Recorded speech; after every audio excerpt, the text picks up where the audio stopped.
All right, Austin Drescher, how are you doing today? You've been dying to be on this podcast. Oh, I'm doing very well. I'm happy to be here. We're happy to have you. God, I don't even know where to start. Where do you want to start? What's There's a, pressing on there's a your lot mind? of places we could start. We're coming off a 2-0 start, and not just talking about the Bucks, talking about in picks as well. It's a good start to the year. I think a good place to start. There's been a lot of controversy about some of the trades that have been having recently. So maybe we can start with some of the trades in the league. What do you think? Sure, let's start with the blockbuster that caused a lot of midday chaos in Rocket Sanders for some fab. Rocket Sanders for some fab. That's what's just so funny about that is it's so inconsequential that like the fact that it even warranted a comment. It's not even saying that he's wrong or right. It's just, I mean, what's the risk? Like Rocket Sanders gets cut from the team and he lost $71 of fab. Do you know how many people I've added that I've cut like 3 weeks later that I spent fab on? So I mean, it's just such an inconsequential trade. It really shouldn't even warrant anything but a troll from the league. But some people seem to feel differently. I don't know. As the person in the trade, one to compare it to Larry Fitzgerald, who is quite literally retired, is it's just it's disingenuous, I would say. I mean, Larry is quite literally retired. He was picked up when somebody was high and they were all on Discord together. um, I mean, Rocket Sanders was good. He was good in college. He made an active roster. I spent $50 on him before he made an active roster. I profited $21. The defender thing is crazy because I keep like an Excel spreadsheet. I've had the best defense in the league for 3 years. I have T.J. Watt, Cooper. I mean, I have Roquan Smith. I have Daniil Hunter on my bench. Like both of those guys on my bench who put up a combined 40 points. Joe made me take the guy. I'm probably gonna cut that guy. So the fact that Ted was like saying I got a first round edge rusher is hilarious. Yeah, Like, dude. yeah, let me bench I, the better people for this. Like he's on my taxi and I'm just gonna cut him. But yeah, it's just these types of trades really shouldn't even. It should get made fun of for how like that's the move. Like Rainville's been in perpetual rebuilding, and that's the move he makes, like to get like because look, even if this pays off, right, like is Rocket Sanders going to be a starting running back ever? No, it's probably best case scenario is like a role player like Peyton Barber was for the Bucks. If there's enough injuries and we go into and Cleveland goes into rebuilding mode, maybe has a year where, or like a Jerome Ford, maybe he has a year where he does well. But even Jerome Ford was drafted higher than him and a better prospect. So it's just, that's the move he makes. Like if anything, he should just get made fun of for how silly to even put effort into that move is. But no, that I agree with. But I was floored that was getting some flack there. All right, let me take you back to Hunter Mountain. You had your Josh Allen trade. You had the Brock Bowers trade. Just take the floor. Walk us through both. I know you got a lot of shit for the Bowers trade, oh and you were not yeah, happy about that. no, not at all. We'll start with the Josh Allen trade because I mean I'm sure there were people that felt some type of way about that, but just maybe weren't as vocal. I mean, I was actively trying to trade Josh Allen for an entire year. It's I tried to send him to Chris for the 101. Didn't even want to have a conversation about it, so he was clearly not interested. There was nothing there. Um, I said I wanted three assets. What those assets were going to be is what I spent a year trying to figure out. And I knew I wanted a really good running back. I had another, I know your offer that was on the table was also very, very good. And I know you mentioned I could have went back and maybe got a little bit more after Dom gave me his final offer. I think I just ultimately I was like I need a running back. I mean at that point I actually thought Mixon may play after week 4. Now I feel like he might not even play this season. So I'm kind of happy I did end up going where I got the running back because if I didn't have James Cook and I had Waddle, yeah, I still think Waddle has a good year, but I don't know I don't know what I'd be doing in that second spot. Like I have Etienne, but then Etienne, however the hell you pronounce his name, but then he, I don't know who I'm starting to flex there. So, I really feel good about what I got for Josh Allen. Given the length of time I spent on the trade, I did get 3 assets out of it. And James Cook has actually, I'd say, outperformed what I'd expect from him. As of week 2, I'm pretty happy with what I got. I'm sure Dom last week was pretty rough, but I mean, he put up 40 points week 1. So I mean, I'm sure Dom's pretty happy with what he's got with Josh Allen. I think that's a classic win-win trade that we see there. Yeah, it looks like he had 38.76. Yeah, week 1. I mean, Josh Allen's been 1 or 2 for 7 straight years. All right. Yeah. So I mean, he's gonna always throw out but that's his floor. You look at a guy like Stroud. I don't know what Stroud's been doing, but Stroud has a floor. He can drop a 5-point game. It's gonna be very rare Josh Allen does something like that. His worst case is he's gonna drop a mid-teen game like he did, and that's the risk you run sometimes with any player. But no, I think that I'm happy with how that trade played out. I think it helps both of our teams. Josh Allen still got many years left. I got a running back who's got at least 3 great years, potentially 5 if he can make it into his 30s. But that's where I fall on that trade. And then the other trade, me and you went on a romantic walk, and we came back and had a blockbuster.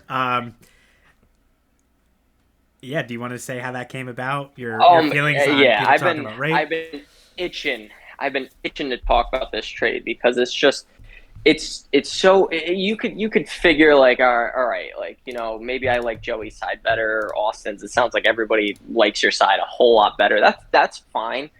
That's not what the issue is with me. I mean, everybody's gonna have different opinions. They're gonna feel a certain type of way about things. It's there's a couple ways to look at this. Value-wise, Laporta was tight end 1 2 years ago. Last year, he was still a top 10 tight end. Joey, are you giving me 2 firsts and Laporta for Bowers? You didn't even have 2 firsts. Yeah, definitely not. 2, I don't think you're doing that. So I got a high first where I got Egbuka that I was extremely high on. I would have taken Egbuka over Tet or McMillan anyways, but who I was extremely high on. I got Laporta, who I think, is going to be a top 10 tight end with, potential to be a top 3 tight end if, he gets the volume. But, and then I got a second as well that, could end up being, who knows what that second will end up being. So value-wise, I don't really think it was a bad trade, even just by purely looking at the value. And that's not even, which I'm going to get into in a second, thinking about why I did this trade and how it actually helps my team a lot more than what Bowers would do in the future. But value-wise alone, the fact that I get a top 10 tight end, so yes, I downgrade on the tight end side. Bowers last year averaged, 13 or 14 points a game, whereas Laporta averaged 10 points a game. So I'm dropping 3 or 4 points a game there. I get a first-round pick in Egbuka, and then I also get a second-round pick. To me, that makes up that extra 3 to 4 points a game. And then thinking just to my team in general, let's not forget, I have Mike Evans on my team who's going to be a starter right now. That guy's got probably this year, maybe he's got 2 years left. And then what happens? The Bucs spent a first-round pick on Egbuka. You don't think that I'm thinking this guy is going to be, Phil Mike Evans level production or Chris Godwin level production when he comes out? Bauer, if I'm giving up 3 to 4 points a game on the tight end side, but I'm getting a Mike Evans replacement over the next 6 or 7 years, how does that not make sense for my team? It's just crazy to me that these guys can't see things in that way. And then the best part about this whole thing was Kyle brought up KTC. Dude, KTC said I fleeced you on that trade when I originally did it, which I don't think I think this trade was good for both of our teams. But KTC says I won that trade handily. And if we look now, I'm sure it says the same thing because Buka's value only went up. Maybe Laporta's went down a bit, but that's the thing. Laporta can literally fall off the face of the earth, and if Egbuka is a wide receiver one, that trade still made sense for me. So like people are looking at it like Laporte is such a big drop off of Bowers. I don't really care about that. Like that's not the reason why I did it. So that's my piece on that trade. There's a reason why everybody thinks I just get lucky, which in fantasy I do. Of course I've gotten lucky. You kind of can't win fantasy unless you get lucky. But how do you give yourself a better shot at getting lucky? You make some high risk moves that have some upside there. Egbuka being a wide receiver one, that's very clearly possible. Maybe not this year, but so far maybe this year, but like you gotta risk it to get the biscuit, as the old Bruce Arians would say. Yeah, no, I think that's a good way to walk through it. I forgot that you gave me a third in that deal, which is how I got Javonte back. So that could have been, if I had kept Javonte, that could have been a pretty nice little nugget to the trade, I guess. Although I don't. Yeah, absolutely. Yeah, I didn't think it was as big of a fleece as people thought. I mean, me and you were discussing Josh Allen. I know Dom thought that I was trying to get Josh Allen because he wanted Josh Allen. I think was because I know like Prue was talking to him or something. I'm not sure because I know Dom was like, this is just what I heard through the grapevine. I think Dom would have showed up at our next draft with an AR-15 if I traded Josh Allen to you. It would have been cataclysmic. No, all I'm saying is me and you had been talking about that since like last season almost. Like we had like you said you wanted to wait until the draft, and so we kind of worked something out. But like it's not like I heard Dom was trying to get Josh. Like we had been talking. I think me and you had been talking about Josh Allen before really anyone else did. And then we had some talks about you were the first person. You were the first person to reach out to me about Josh Allen. I just knew I didn't want to make a trade really early. I don't really know if I got more value waiting. I definitely didn't get less value. I think I got a little bit more. I don't think Dom was giving me a second. I think it was like James Cook and Stroud, and that was it. And like I said, the whole point of that trade was I needed a solid running back, and I knew Jaden Daniels was going to be my start. Like, if anything, looking back, we'll see how Josh Allen finishes and how Jaden continues, but like I've hated the Commanders' offense so far this year. Like it's like kind of got me a little nervous. I'm more concerned about that trade. If James Cook can continue at the pace he's at, Jaden Daniels can suck all he wants, but sure. But that's where like that offense has me really concerned because one, he's going to have a knee injury, so he's going to be less mobile. If he's going to play on that, he's going to, that's going to linger on for a while. Like that trade has me a little more, I still like it for both of us, but that trade has me a little more concerned so far than the Bowers. Like I said, it's, we'll see what Egbuka turns into in the next 2-3 years. These guys are short-sighted. They're not thinking long-term. That's all I could say. Hey, I guess not. Yeah, for my side, I really wanted Henderson or Judkins, but then I personally didn't want to touch Judkins with everything going on, so... Yeah. I made that same offer for Trey McBride to Pipe. I think I didn't give up Laporta. I think I was doing like Waddle or something. But I was surprised that Pipe didn't go for that, especially because he ended up drafting Warren. But I've kind of soured on Trey McBride a little bit personally. I don't think he just seems like he's good for 10 points a game, but not really. Yeah, he's got to get more touchdowns. I just don't think that's going to happen. But yeah, and then we were talking Josh Allen. So all in all, I think it was. I think it was. It's just like you said, I like to take swings and misses. I think that's what people forget. And look at the people who trade the most. You know what I mean? Like you got Ted, who I think Ted has like a very unique team in the sense that like when we all thought he should trade people, he probably would have gotten to. You remember, Jonathan Taylor? We were all like, dude, he might be dead in the water, and people. I'm sure he was getting some low ball offers for him. I might even have thrown in a low ball offer there. Like it totally works out that he didn't trade him there because he would have traded him at his lowest value, and he ended up literally hand delivering him a chip along with T. Higgins. We also thought at one point he traded. So he has like a unique team that I think not making a ton of trades kind of paid off because he had players that had a lot of volatility in where their value was, and it became tough to really figure out whether he was going to, unless somebody sent him a huge overpay. So I think it worked out in his favor. But like you take Derner, for example, the lemonade dealer.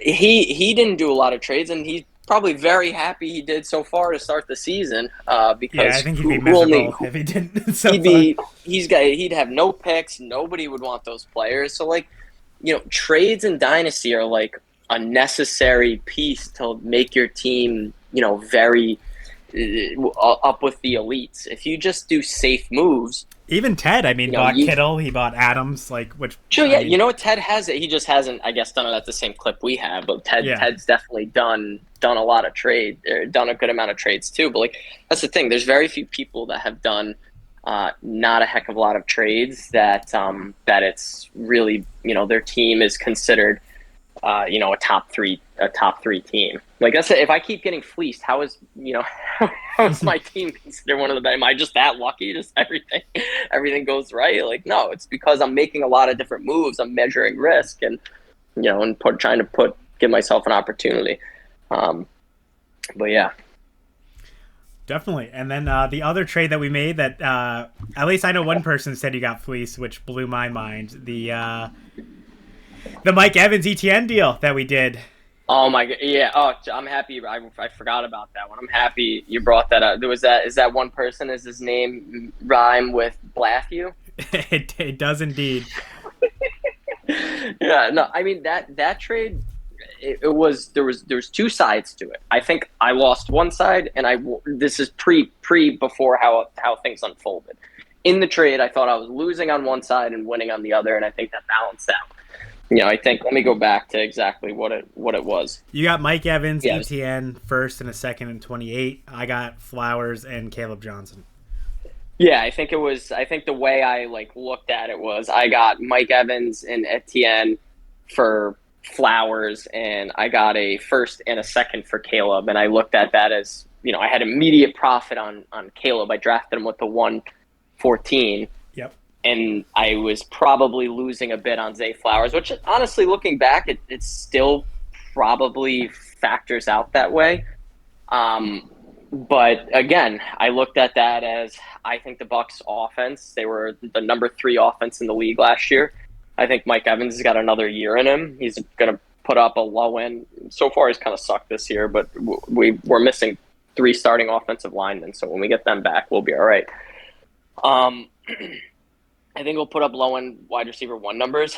I couldn't have predicted that Etienne was going to get Tank was going to get traded, but I did feel good about where he was going to be because I know what Liam Cohen did with the running backs at the Bucs. So I kind of was just making again, calculated risk on the upside there with Etienne. And then, even if he sucked and he was just another, had another mid-season, I was getting a first and a second. And, Caleb Johnson, I wasn't low on him, but I kind of just drafted him because I felt like I had to at 14. I wasn't a player that I really, was super high on. So, all in all, I think that trade, I still like it. I think time will tell on how it unfolds. I'm sure you're happy with having Flowers, probably not too happy with Johnson so far, but well, I traded Flowers because Chris. I mean, for me, it just worked out to be I got Caleb, McLaurin, and Aaron Jones, and Rico Dowdle, which I'm perfectly. That's right, you did. I was looking at your team earlier, and I'm like, when the fuck did he get McLaurin? I was totally forgot about that trade, but. Yeah, because Chris gave. But Flowers he's had a great start to the season, but I mean we'll see once we'll see what happens when they start playing some some really good defenses that can lock him down. He's I know when I had him he kind of would disappear some weeks, and I wanted more of those guys that disappear weeks off my team because I feel like Mike Evans is kind of a guy like that. Like he'll get shut down when they play the Saints, and then he'll just come out and just drop 3 touchdowns and 150 yards. I don't need everybody doing that. Yeah. But to the man who criticized that trade, he's a guy who he's managing his team like he's trying to tank, and he doesn't even have his first. I don't know what he's doing with this lineup. I think he's got to buckle down, figure that out first. Then he can start criticizing some trades. He also needs to go back in time to not trade Lamar Jackson for a high five to Kyle because. I mean, that was in the moment. I know Lamar's value wasn't where it is now, but it was still. I think he was seen as being like a very good fantasy QB, and I remember thinking that was pretty low in the moment. He was QB4 the Now year he just traded him. It looks like he traded him in 2023. He so was QB4. yeah, so well, all right. So then, yeah, that was just crazy all around.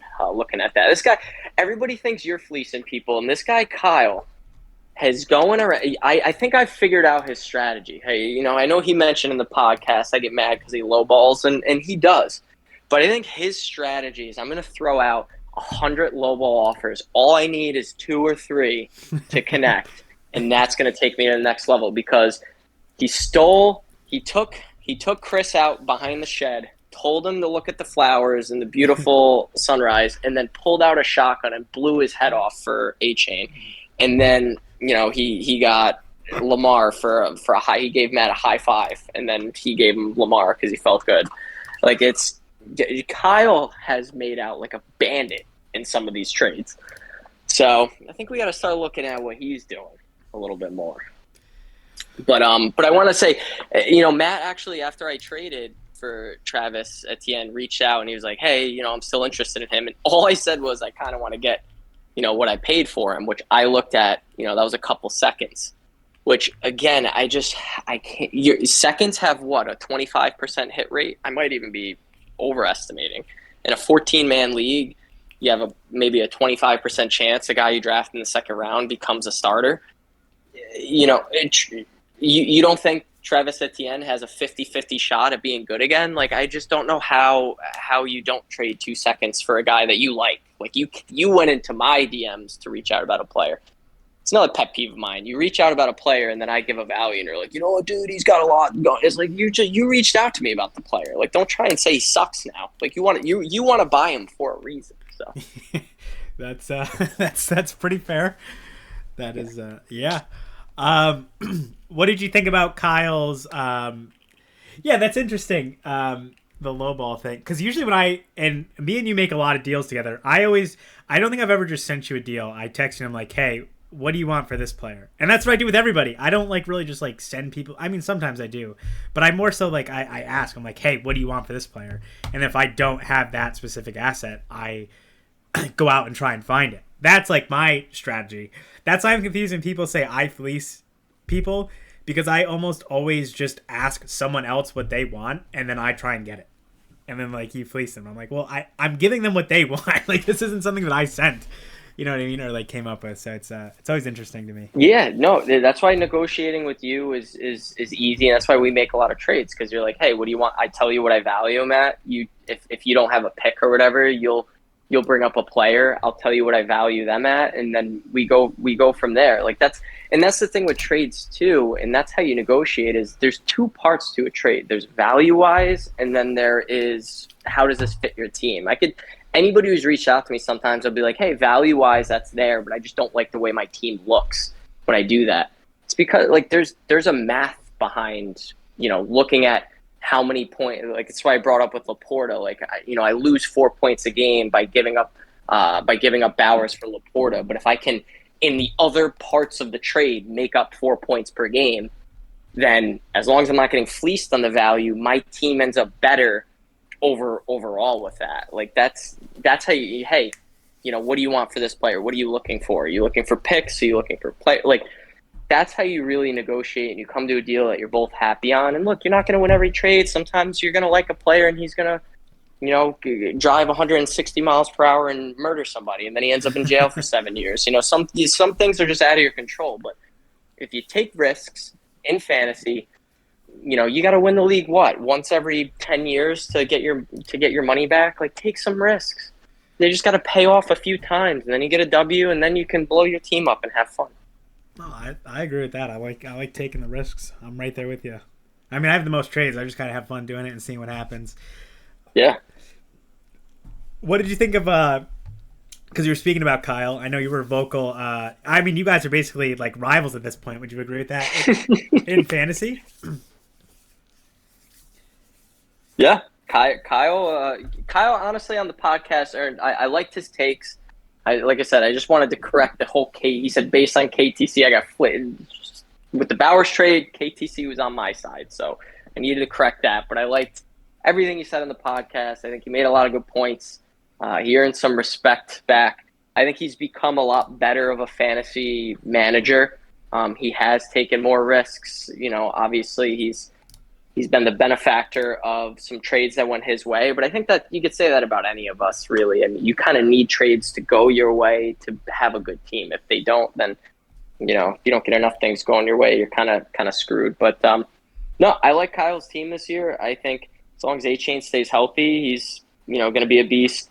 I thought Gibbs was set up to have a potential better year than Bijan. That was a bad take on my part. I think he's got a really solid core team. He just, I think he might need to add another piece, just because I don't know if DK or London, I don't know if those guys are really gonna take off to the next level. But I think his running backs are good, which that's a decent spot to be. It's kind of tough to buy running backs in this market. You got to spend a couple seconds to get anybody who's worth starting. So I think he might need to look to add a piece. But I like his team. I asked Kyle this, and you were on the receiving end of this, and the Bowers is a good example. And you mentioned, like, in this economy, people always talk about the economy and it's hard to get a running back.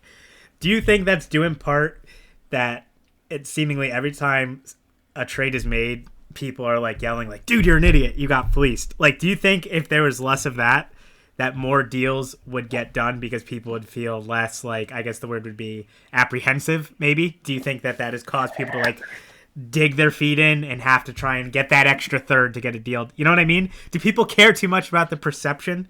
Is there too much talking afterwards? Do you think that plays a part or no? I don't think, because we're all friends. Like, I don't care. Like, if everybody says fleeced or whatever, like, that's fine. Like, we all laugh about it. We may argue in the chat, but it's all in good fun. I don't take any of this seriously. I don't have any issues with anybody in the league, and I hope nobody has issues with me. It's all in good fun. I don't think people are afraid to do that. What I do think creates an issue is everybody tries to figure how they can win the trade on value, not by just maybe buying a player whose market dictates they're worth a second, but you think they have potential to be better than a second. Like, they'll go in and they'll be like, all right, this player's worth a second.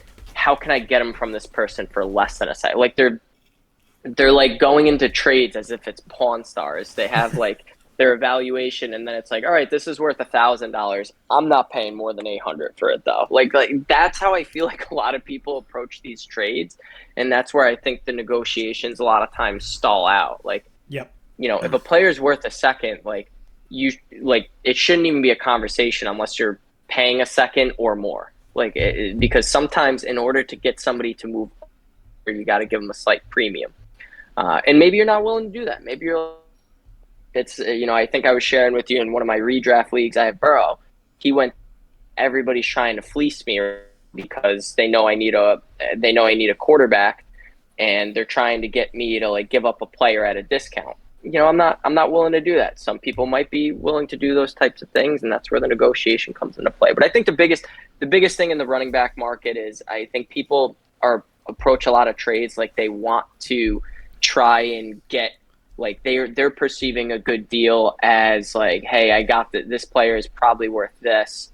I'm not paying that. I'm going to pay less. And you see that in the fact that like if somebody buys a player, like if I buy a player and somebody comes to me, like it's like the exact thing I said to Matt. I was like, I would at least like what I paid for him. Like if I buy a player, chances are he wasn't on my team 3 seconds ago. Like unless I really think I fleeced somebody, like I'm willing to probably move on from him for the same thing I paid. But like You see a lot of people, they'll buy a player and then they'll all of a sudden like they'll buy him for a second, then they'll be like, yeah, I'm not moving on from a first. It's like if you clearly thought he was worth that, like you know what I mean? Yeah, no, like, I agree. What are we doing here? But like I like Zay a lot, but then Chris paid more than what I spent on him, so I'm like, well, I kind of feel like I should just do this because he's giving me more. So yeah, no, I definitely I feel that. To change gears a little bit, I'm gonna have you rank our rebuilders. I'm gonna have you rank our man in the middle, which is Pipe, and then I'm gonna have you rank our contenders. So we'll start with the rebuilders. You've got Joe Rainville. You've got JP. You've got Planchise. And you've got Matt, I believe. Is that all? And Durner. Sorry, and Durner. Mm-hmm. How do you rank their teams as like rebuilders? So So not like just like everything, assets, everything. yeah. So I do like that Prue was able to get some picks. Like in the beginning of the year, and even towards the end of last year, I looked at Prue's team and I was like, I don't know how this guy's going to dig himself out of the depths. And then before Judkins came and actually started playing, and he got some carries, so I mean that's good. Rashad White still looks like he's potentially viable. Keenan, he needs to get rid of Keenan. like, dude, come on. Like, what? The guy's 33 years old. Your team's probably not good for 2 years. Like, get him off for a second or two. Maybe nobody is just really trying to buy him. But another injury, somebody will be in his DMs. Maybe it'll be me to get Keenan and Mike Evans for one last ride. They started on my team, but I bought them both. I think it's tough to pick between Prue and Rainville. Maybe I'll give the slight edge to Rainville just because I kind of like his receiver assets more than Prue. So I think he has more time till he needs to be good. Prue, like Keenan's gone in a year or two. I don't think Dubes is a guy, like he really needs to figure out his receivers. So, maybe I'd say Prue and last. Let me look at Durner's team here. Yeah, Durner was able to get some assets. He's still got CD. Maybe Prue and last, then Rainville, then Durner. And then who were the other ones? Then Chris. Chris. No, Chris. It's Chris not Chris's fault. Chris is Yeah. competing. That's what Kyle tells me. Chris is competing. I don't care what Chris tells me. And I have Kyle tells me that. I have a comment to say about that because I think me and you even talked about this in another time. But so it's Rain. So I have Prue last, Rainville, Durner, and then Matt is another rebuilder, right? Matt and Brian Plans. See, Matt, I think, has the highest value. Like, Matt's team could be really, really good, or it can be really, really terrible. His team is very young, so if they grow into where they were drafted, and he'll be elite. And, that's why I think he's got a lot of time before he needs to really be good. Plans is like, you know what? Let me redo the rankings just because I'm looking at the league right now, and he's 8th, so I didn't even see his team. So let me say Prue, then Plans, then Rainville, then Durner, then Matt. And I think that takes care of all the rebuilders. Yeah. Just because I think Matt's team has the highest upside, the longest runway. Whether it works out for him or not, we'll see.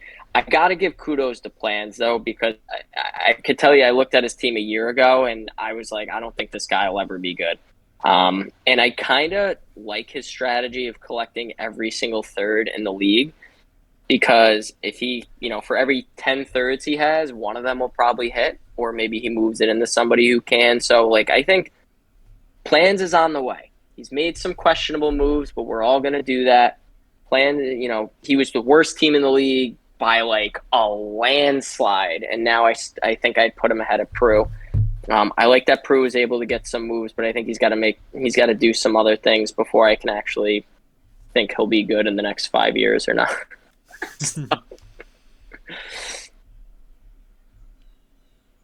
Yeah, but that's where I'd put all the rebuilders. Okay, I like it.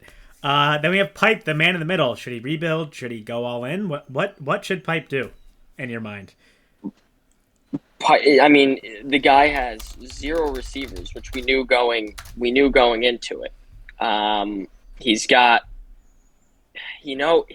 a lot of picks in 2027. I mean, he's got 3 picks, and I think that's the year Jeremiah Smith comes out.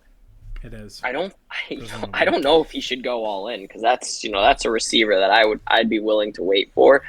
I think he should. I honestly think he should sell. I don't think he needs to just go full clean house. He can keep Trey McBride. He can keep Hurts if he wants. Um, obviously he's not going to get rid of Genti. He just drafted him. But I think he can get rid of CMC. I mean, you can still get plenty of value for him. I think maybe getting a couple of the older assets on his team off. I don't think he has too many. So I think that's probably the move for him. I wouldn't go all in. I mean, he could. I think if Genti starts actually like playing like where he was drafted, maybe you can shift to the all in. I think it all hinges on what he does though, because he'd need. I mean, starting two tight ends is probably not a recipe for. I was starting three tight ends when I was rebuilding, so starting two tight ends is probably not a recipe for winning. But he's got two really good tight ends. Maybe move one of them, to get a better receiver. Get rid of McCaffrey to get a first and then maybe a viable RB2. I mean, there's some moves he can make if he wants to compete, but I think waiting to see how Genti does would be a smart move. I think if he goes 1-3 or 1-4, you go to rebuild. I think if Genti starts performing and you're 3-2, or you can tilt either way. So I kind of understand why he's in this weird limbo. I kind of get it, and I really like the 27 draft. So I don't hate that he's being slow to make a decision. RJ Harvey may start stealing the job from Dobbins if Dobbins starts to underperform. I doubt it, but there's just a lot of things that can go his way and might not go his way. It's week 2. I might just stay the course for now and make a decision. For sure. I like that assessment. And then we move into the contenders. We have Chris. We have Teddy. We have Dom, myself, Billy B, yourself, and I think that's everybody. I'm sure I left somebody out. Yeah. Kyle as well. Yep. So Chris is definitely the worst contending team, and I think based on his message, he's hey, I just want to be middle of the road, and I think I hope what he means is that he wants to be middle of the road, and then he'll make a move to go all in.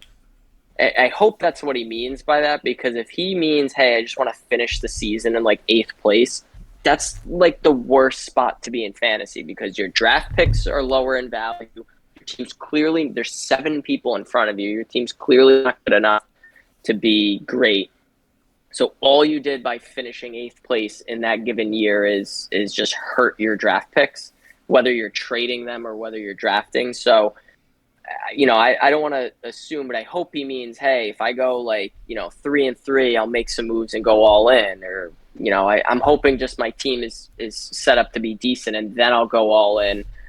If he just is hoping to finish 500 and just be on the outside looking in or be the last guy in playoffs, I think that's a pretty silly spot to be. You're just devaluing your draft picks that way. To me, you either want to be competing, like the way we're talking about, you either want to be competing, like I'm trying to win a championship, or you want to be rebuilding, whether it's a full rebuild or retooling. You don't want to be middle of the pack. If that's how if you go all in and you finish in 8th, like that, it is what it is. There's a luck spot. There's a luck aspect of fantasy. But if you're purposely trying to come in middle of the pack, I think that's ill-advised. I can agree with that. And then the rest of the group. So, next I would put, I'd probably put Kyle. I think I said it before. I really like his running backs, and he's got an elite receiver. And I don't think he needs to make major moves, but I do think he's got to just add somebody that's a solid PPR guy that's getting a lot of targets, that's got a high floor, because I just don't know what London's going to be with Penix. Sutton, I thought maybe could be that guy, but Bo Nix is looking like he's having some sophomore slump issues. DK is exactly what we figured he would be with Aaron Rodgers. So, again, I don't really don't know if his receivers are going to get him there. He bought the lemon from Derner, who got him a touchdown last week. But I'd be really concerned. He's getting half the snaps. That will probably go down as the season goes on. So I don't like HP's chances with his team as is. He's got very little assets too. So I think with HP, he's got to just kind of hope things start to go his way. I don't really know what moves he can do. He can use that to buy a receiver. I think if he does, he tries to buy a young one. I don't think you want to go older with 0 picks like he has, but I put HP right after Chris. Okay. The two brothers. Then my bad. Scro is also a contender. Just he bought Warren off you. Yeah. Let me go back. Then I'd put Chris, then Scro, then HP. Okay. Scro, I mean his QB, he just lost Burrow, right? He has Burrow. Yep, he does. That's just, and Geno's his that's backup. just killer. And Geno will have better days, but he's not going to win. Scro to win this year, I think needed everything to go his way, and so far nothing's good. The only thing that went his way was the Jalen Warren trade so far. Which, again, I don't really know if that's what you want to be your saving grace. But Scro, I'd put him ahead of Chris, but behind Kyle. I just don't think he's really, besides Tyreek Hill, unless Tua gets his head out of his ass, I don't think he's got guys that are really going to be game breakers to make up for losing Burrow, having Geno Smith there, and then his flexes look kind of. I don't think Jalen Warren continues putting 15 points a game. I mean, that's great if he does for Scro, but I just don't see it. Chris Olave's got, Chris Landers throwing him the ball, so it's tough to be confident with him. And then Pollard, I mean, this is supposed to be his time where he's putting in a lot of points. He's getting a lot of touches, but doing nothing with it. Once Tajay comes back, I mean, what happens to him? So, yeah, I'd put Chris, then Scro, then Kyle, and then next, this is where it gets a little tougher. I really like Caldera's team. I'm not the hugest fan of his flex opportunities there, but I mean, if IU comes back and plays this year, maybe I don't know if he'll be viable, but I'm trying to decide between him and Ted, who I like better. I think I gotta give Ted the edge, so I'd go. Then I would put Caldera, then Ted, then you, then me, then Dom. I think Dom's team is head and shoulders above everybody else right now. But, I mean, it's tough because if A.J. Brown keeps sucking and Breece Hall keeps sucking, then, that can easily flip. But it's tough for me to take just the last 2 weeks of performance and start shifting rankings. It's very early to do that. No, I completely agree with you. So then you've got Dom in first. You've got Austin in second, Joey in third, Teddy in fourth, Billy B in fifth, Kyle in sixth, Scro in seventh. So do you have Scro making the playoffs, or do you think another team like Pipe maybe or Chris squeaks in there? I think no, I don't have. I think Pipe makes playoffs. I think he does. I think. I mean, it's tough. Let me backtrack on that. It's tough because I think if Pike makes a move or two, he makes playoffs. I think it's hands down. It's just a matter of whether he wants to give up an asset in that 27 draft.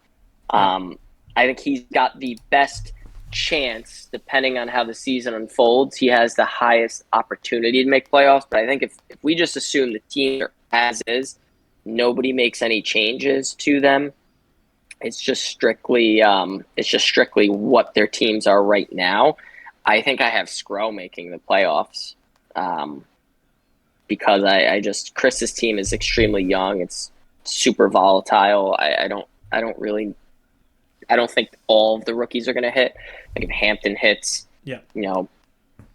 Then I don't know if everybody, all the young, not all the rookies, all the young guys on his team just are all going to take steps forward this year.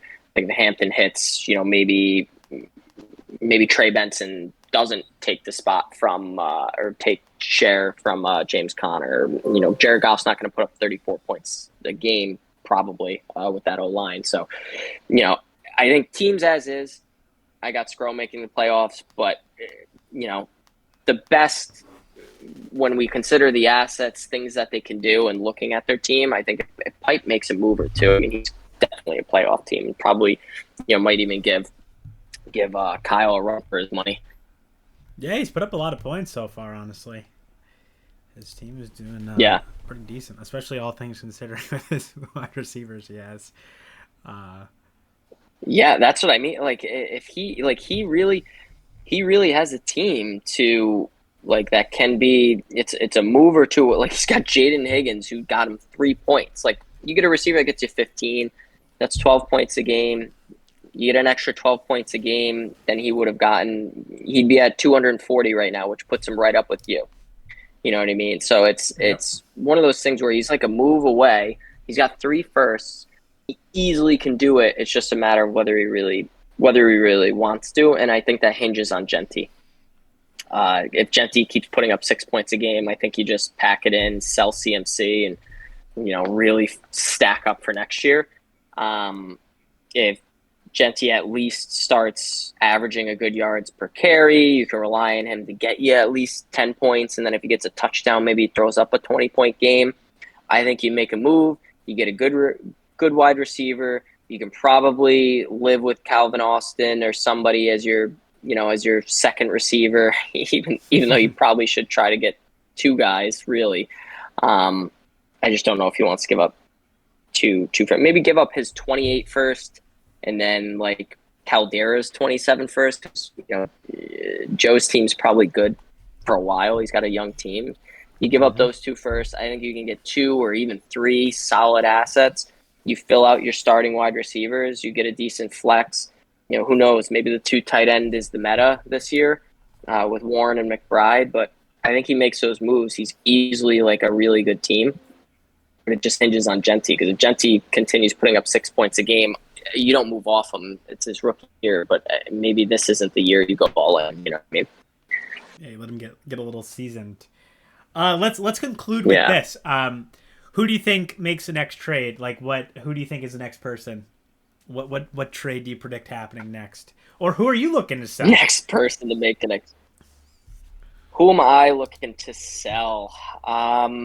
It's funny because I didn't really want to sell Ridley or DJ Moore to start the year. I do still think one of them, if not both of them, have pretty solid years. DJ Moore, I think his target share goes up a little bit. I'm hoping. I mean, that's what I'm hoping, anyways. But I think I could move off Ridley. I feel a lot more comfortable with Etienne, with Jacoby Myers. I mean, Jacoby Myers just had 2 games where he's getting over 10 targets. Yeah, the efficiency and touchdown hasn't been there, or really the touchdowns. The efficiency was fine the first game. So I kind of feel good with him in the flex. I've got Ibuka, and I also have David Montgomery, so I've got good backups for injury. And then, like I said, I probably wouldn't sell Ridley and DJ Moore, but I think I'm more open to moving them now.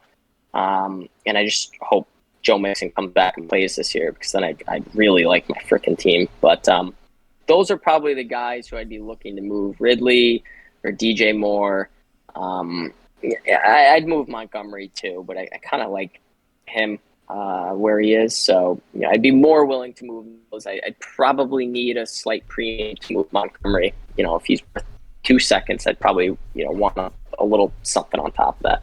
So I don't know. If history shows itself, it's probably you or Dom. We're involved in the next trade, whether it's with each other, whether it's with other people, whether it's a 3-way deal between us.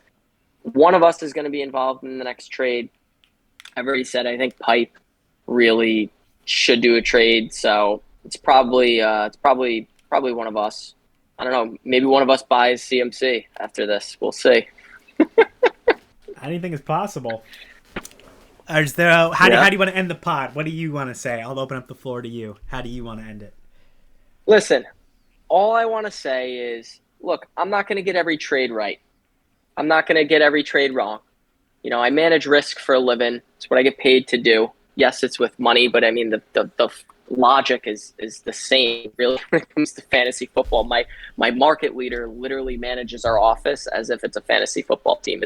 It's hilarious, but in any event, you know, I think before you look at a trade, you got to look at all the factors. You got to try to think about why somebody did it. You know, if your one knock against me is that I overpaid for Aiden O'Connell with buying him for 2/3, you know, I'll take it on the chin. If my worst trades are inconsequential, I know I've had worse trades than that, but that was just hilarious. That was also, no. That was also in person. I feel like people forget that was at Dom's bachelor party, and me and you, like, yeah, you know what I mean? Like, sometimes when people are in person, sometimes like, you trade just for like the fun of it. Yeah, that was that was said, 100% inconsequential. 100% that was involved with it. But I want to leave it off. This is my favorite league. You know, I'm in 6 leagues. I really care about 3 of them. This is the one I most highly care about. I think we've got a great group of guys. I love how everybody's active, even if they're shitting on me. I just like that there's conversation in it. This is definitely a top tier league, and I'm excited for the rest of the season. So that's how I'll leave it off. I love it, man. Thank you for joining me here. Absolutely. All right, dude. Take it easy. All right, see ya.